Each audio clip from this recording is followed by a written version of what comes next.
Bubuksan natin ating mahiwagang baul. Tiyanan! So ayan po ang benta natin. At yung mga pinagbilahan.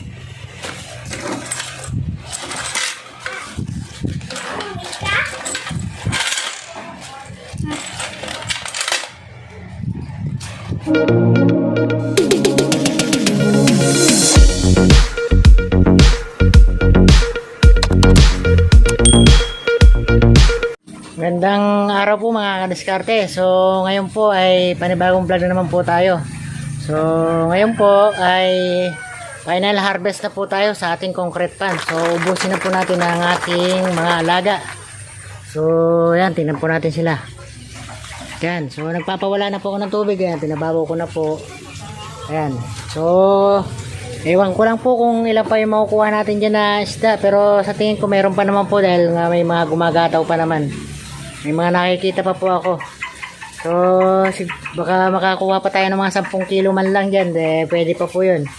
So uubusin na po natin. Wala tayong titira kahit mga alanganin. So kukunin natin para pang ulam na rin. At saka may dispose na po natin lahat para mabago na po natin ang mga alaga uli. So para makapaglagay na po ulit tayo ng panibagong mga fingerlings.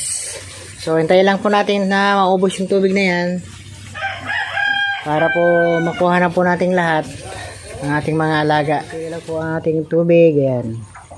Ayan. So yung mga isda natin doon sa sulok, ayun, andun sila. So malalim pa po yan doon sa duluhan. Ayan, medyo malaki po yung isa na yan, So sana mayroon pong 10 kilo man lang yan para may ibebenta pa rin po tayo. Ayan, marami pa pong malalaki. So may halo pa tayo, may ibebenta dyan. Marami pa po. Ayan, malalaki pa po yan, iba yan. Marami pa pong malalaki-laki.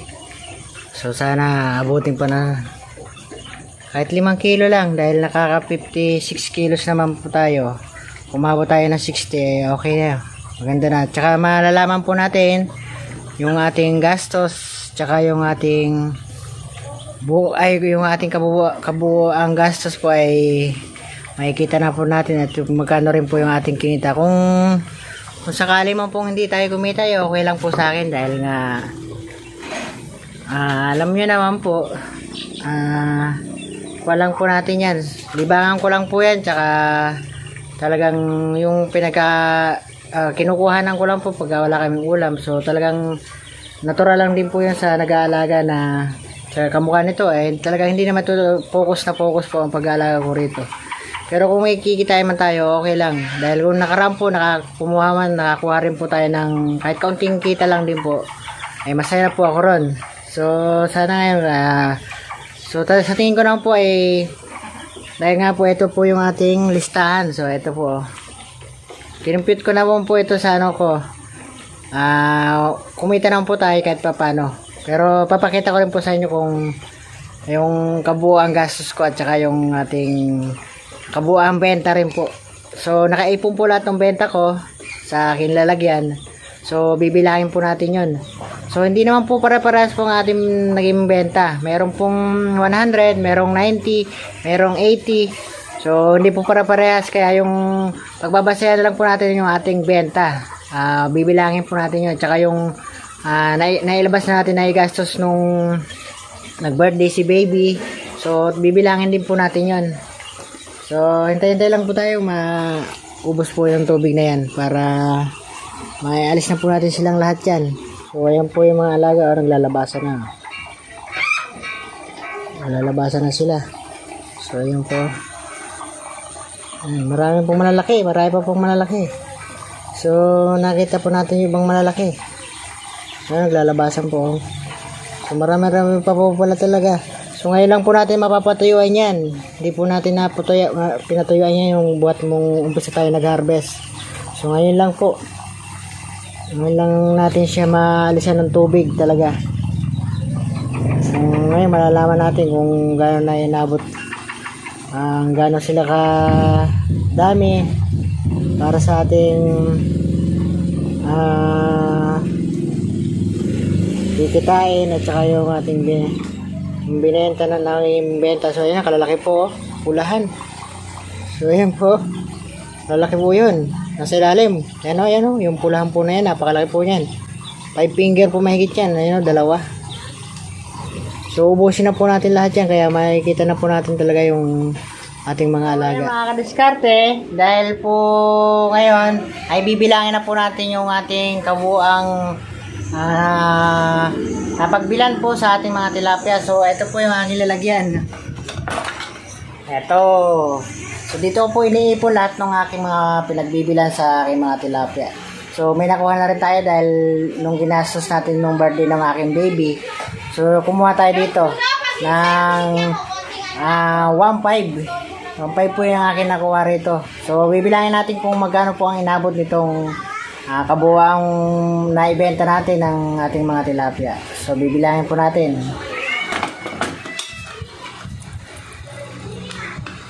So bubuksan natin ating mahiwagang baul. Tiyanan! So ayan po ang benta natin sa ating mga pinagbilahan.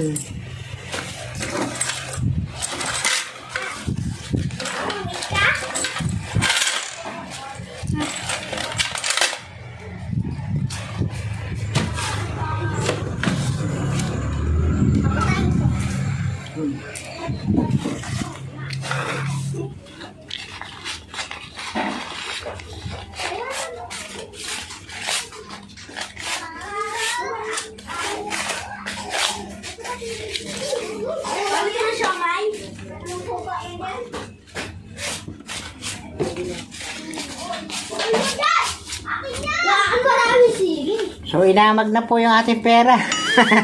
Yung mga amag na po. Matagal po natin hindi na buksan.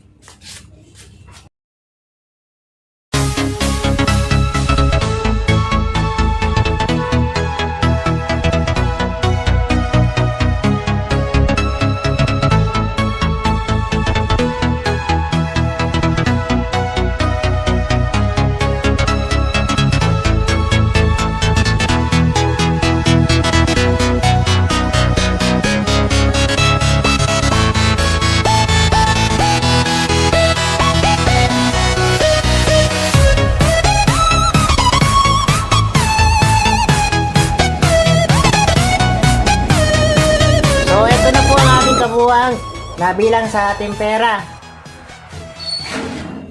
So ito po ay umabot ngayon ng 5K po umabot lahat ng ating pinagbentahan sa 56 kilos. So hindi pa po natin na ibebenta itong last year harvest po natin. So yan po ang ating magiging dagdag pa po natin kita. So may mga order na rin po yan. Dahil na-harvest po natin. So, kukuha na rin po iba niyan. So, anuhin lang po natin kung ilan po yung kabuuan ng ating hinarvest para makita rin po natin yung ating benta po dyan. Ito po ang ating pinakahintay na sandali dahil po, ayan. Ito na po lahat ng isda natin. So, mababaw na po. Ayan. So, kukuhanin na po natin sila. So, may mga sako po ako dun sa gilid pala. Yung taguan po kasi nila yun ang ginawa ko. Tsaka may lupa po yun. So, sasabihin ko lang sa inyo kung bakit meron akong ganang lupa ron. Tsaka nakasako. Tsaka yung sa gilid din po. So, tara po, kuha na natin. Maraming meron dito mga bata. Oh. Ay, dyan, tumayo ka na dyan. Yan, sa may tabi ni Bado. Hindi, bibigyan mo. Yan, dyan. Ay, hindi ko pala nakuha yan. Ito, kuha mga ito. Kulay na kita eh. Yung. Ubuan siya.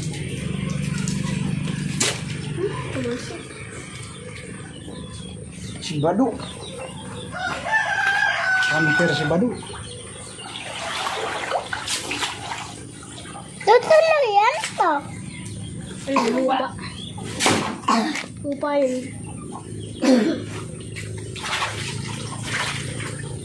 So, ayan mga kadiskarte. Sayang naman po yung mga malilit na inakay. So, hulihin natin. Gamit itong salaan. So, ayan po, dami oh. Dami tayo nahuli. So, ilalagay natin dito. yung mga maliliit. Para baka sakaling lumaki pa. Ang dami po, oh. Sabi mo. Marami po tayo nailagay dito. Ayan, marami po tayo nailagay. So, kukuhanin na po natin yung mga isda.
Diskarte.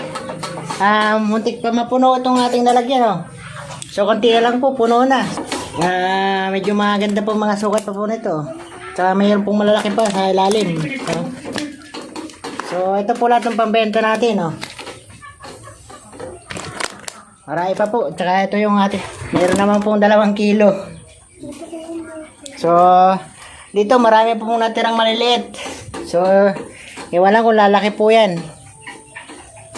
Gagawin na lang natin siyang huli natin siya, lalagyan natin doon yung ibang mga malilit na yan. So yung ibang matitira, wala na, anuhin na po natin yan, dispose na po natin yan.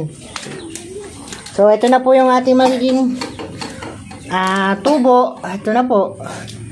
So bangin natin, kunin mo yung timbangan doon lang. Andito na po ating timbangan.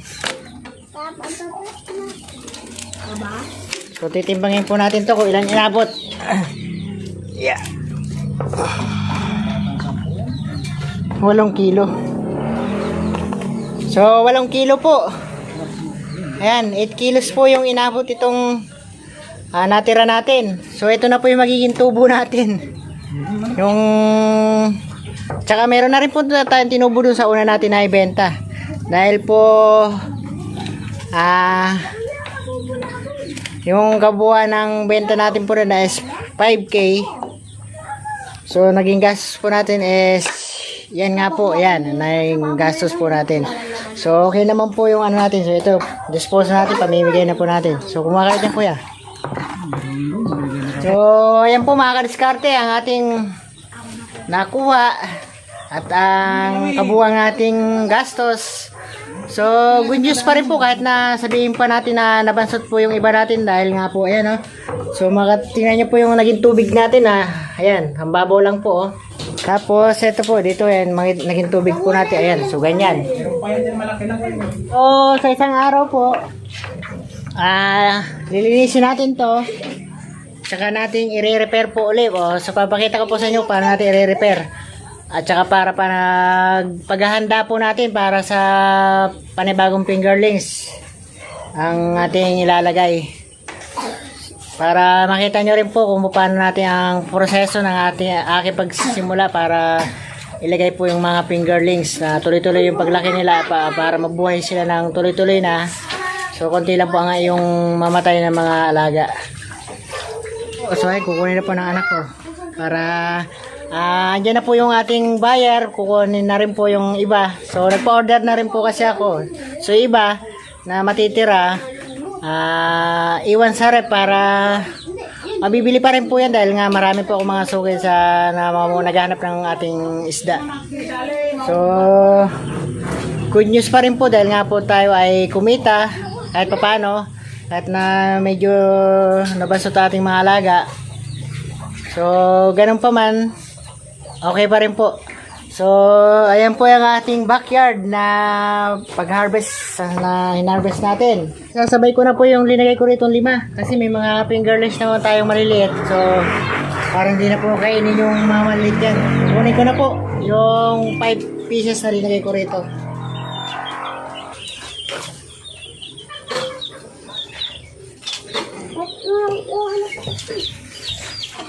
Lolo kayo.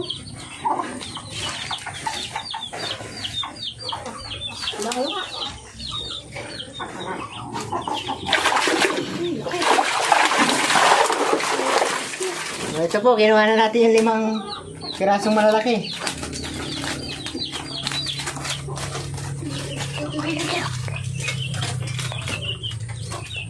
So ito po yung hiniwalay ko nung huling harvest natin na malalaki na to. Ayan o. So tama na po yan, di ko na po lalagyan ng ano dito. Kuhanin na po natin sila. Ayan, malalaki po yan. Lalapad po yan. May marami akong ganun. Lalapad po. So thank you very much po sa inyong lahat na mga subscriber at viewers ko na patuloy na sumusuporta sa aking vlog. So maraming salamat po sa inyong lahat. Hanggang sa muli po. See you next vlog. Bye-bye.